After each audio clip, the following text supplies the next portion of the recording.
Hi everyone. So today I would like to talk about what is my perspective between what religion is and what spirituality is.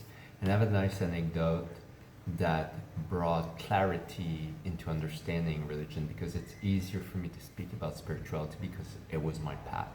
And although I've read the Bible, the Quran, and a lot of other important and less important or less famous religious books, I've never been part officially of a religion, so I only know it from the outside as a student.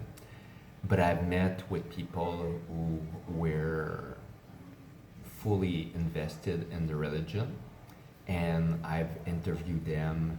I interviewed a few of them for the purpose of this book, but also for my own knowledge.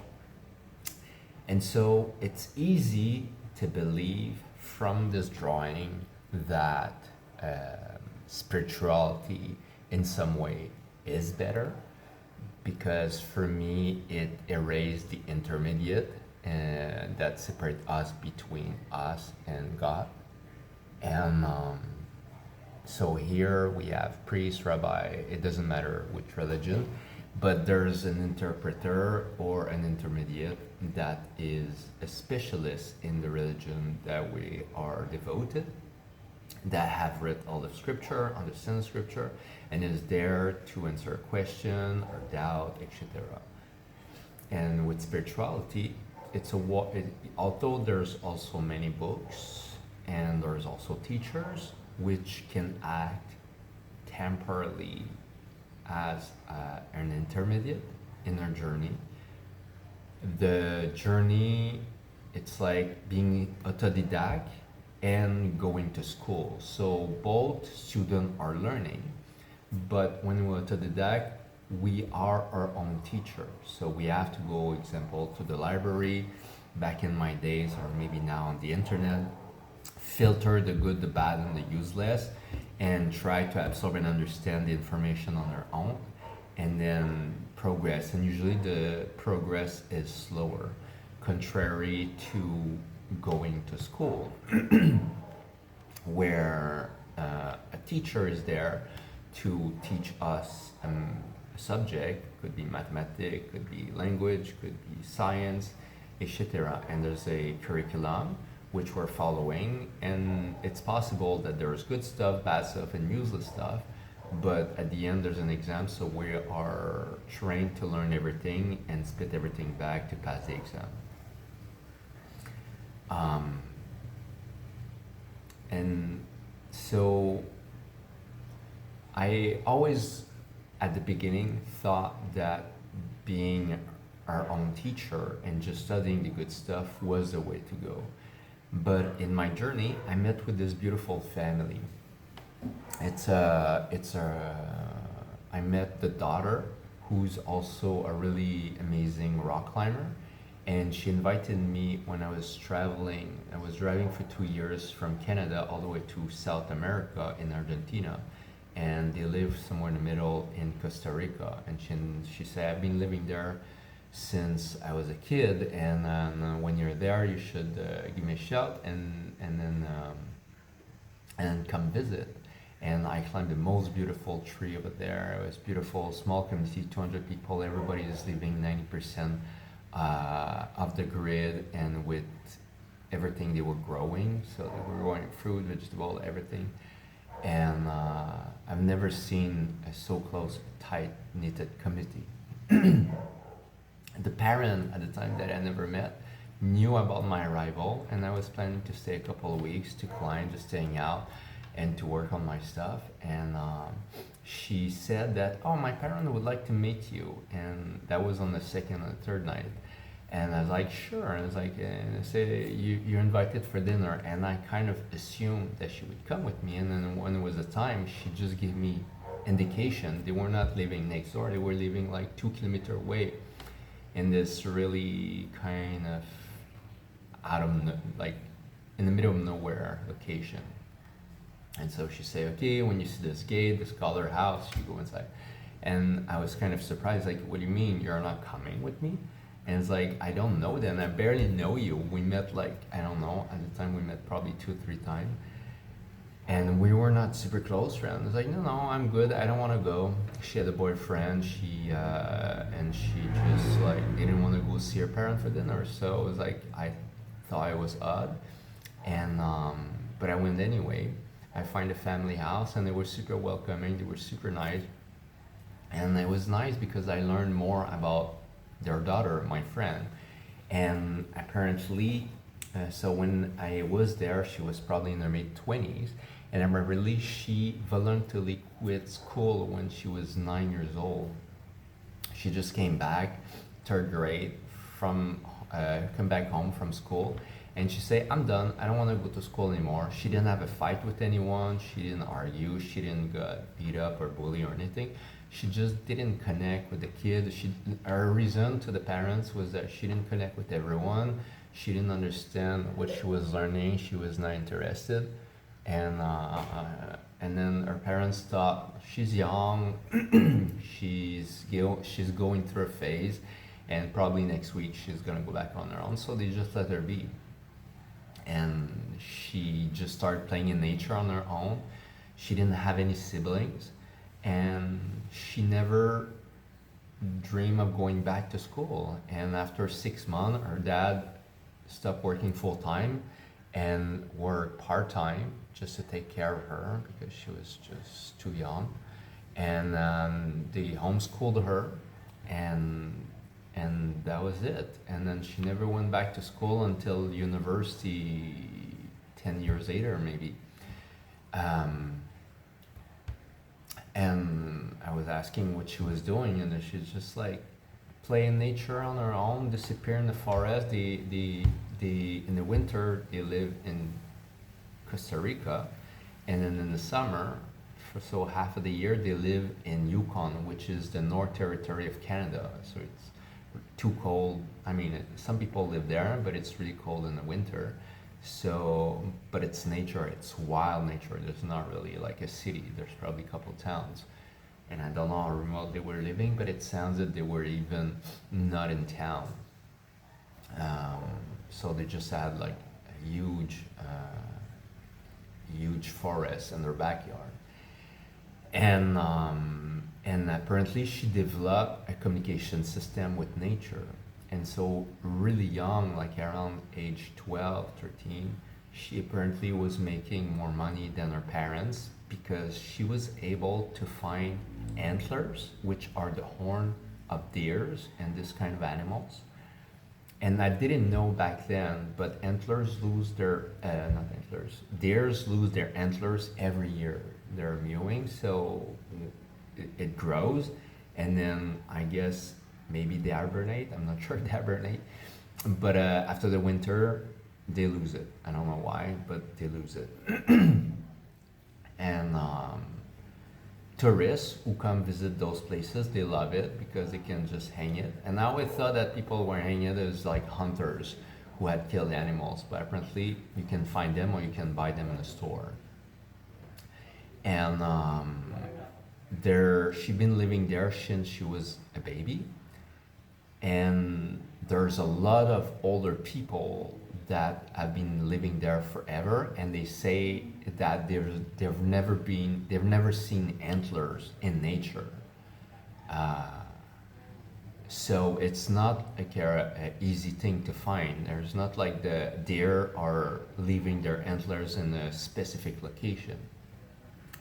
And apparently this girl, when she was younger, at 12, 13, she was able to find them. So much so that within a few years, she was finding a couple hundred pairs of them every spring. And so she was selling them, and she was making a lot of money, a couple $100 a pair. And then she had a couple hundred pair for a couple $100. So she was barely a young teenager and making a lot of money already, selling it to tourists or a shop that was selling to tourists. And eventually it was a long process. And so eventually she started finding mushroom that Chinese and Japanese exporter were importing from the north of Canada. I'm not sure which mushroom, but I guess it's an expensive mushroom, which I think grow the summer after a big burn.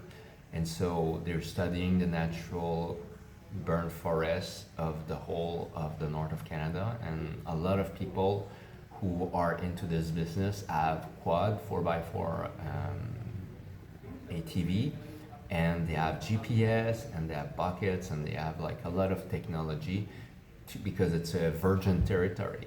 And they're going there, finding the mushroom, putting in bucket, and at the end of the day, collecting all the bucket. She go without technology, no GPS, nothing, no trailer, no pickup, no ATV, and she's able to collect as much as those people on foot, and was making. She said that she was working 2 weeks and a half a year, and it was able to earn enough money for the rest of the year. So, and I was just amazed, and I was asking about her background, her upbringing, and everything, and I learned that they were extremely religious, and she kind of strayed away from her parents' path, but they were really religious, and but the parents were one was a teacher, and maybe the other one was a carpenter, but they were both really smart, both really intellectual, really rational, really well spoken.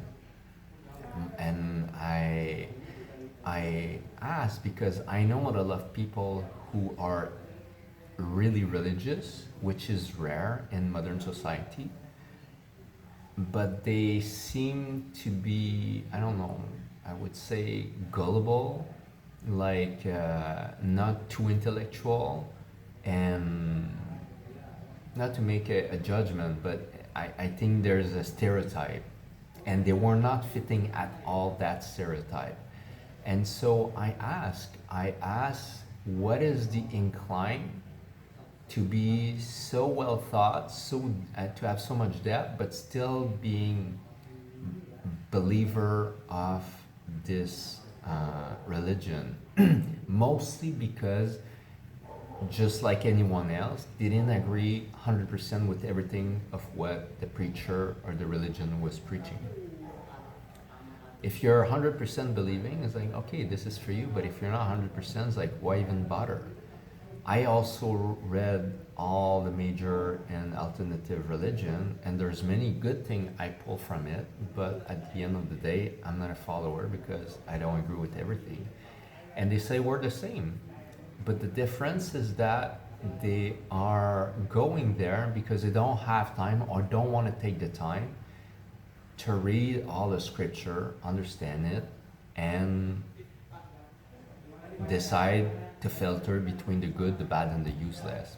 They let a professional, a priest who's dedicated his life to do so, and they listen to him, and they have a filtered or a brief version of the whole book, and they can more easily filter between the good, the bad, and what they don't connect with.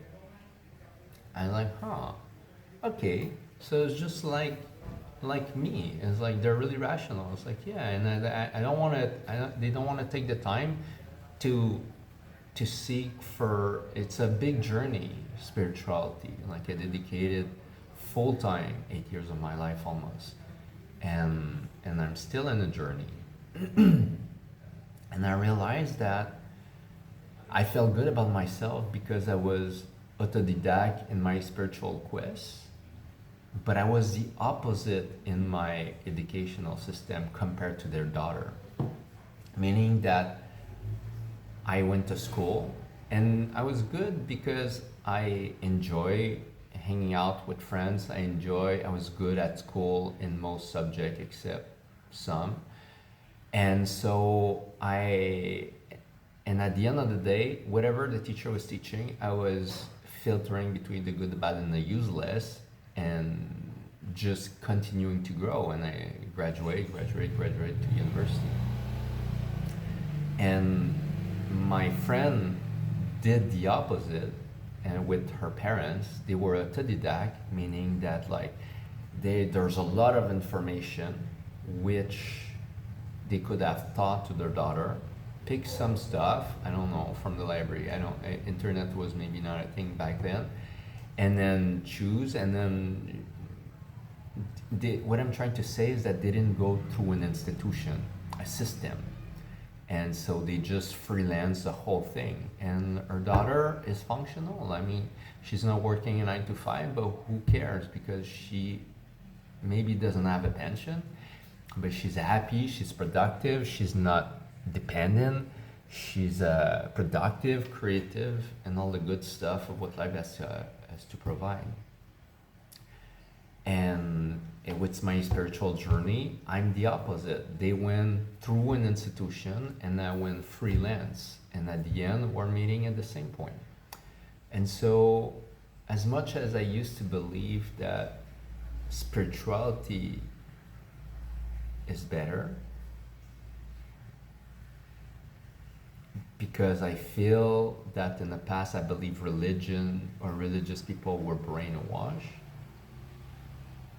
I just feel that it's possible to be autonomous and grounded within religion as well. Of course, just like religion and like in anything, even in spirituality, there's a lot of sect, there's a lot of guru with wrong intention that have abused followers who were too gullible, and then they strayed the wrong way. And so it's really to be able to attune with our own inner guru, our intuition, and to see if the outer guru, the teacher, is able to help us move the noise of our minds so we can realize God consciousness. Yeah, so it's a short video, but what do you think? What do you think about religion? And it's really not about the worst of religion I want to share, or it's really like objectively, even if there's like religion is not as popular in 2025 as it used to be 50 years, 100 years ago. But good thing has happened because of religion. Or there's country where are a lot more religious than the Western world. And I feel that religion was more necessary back in the old days.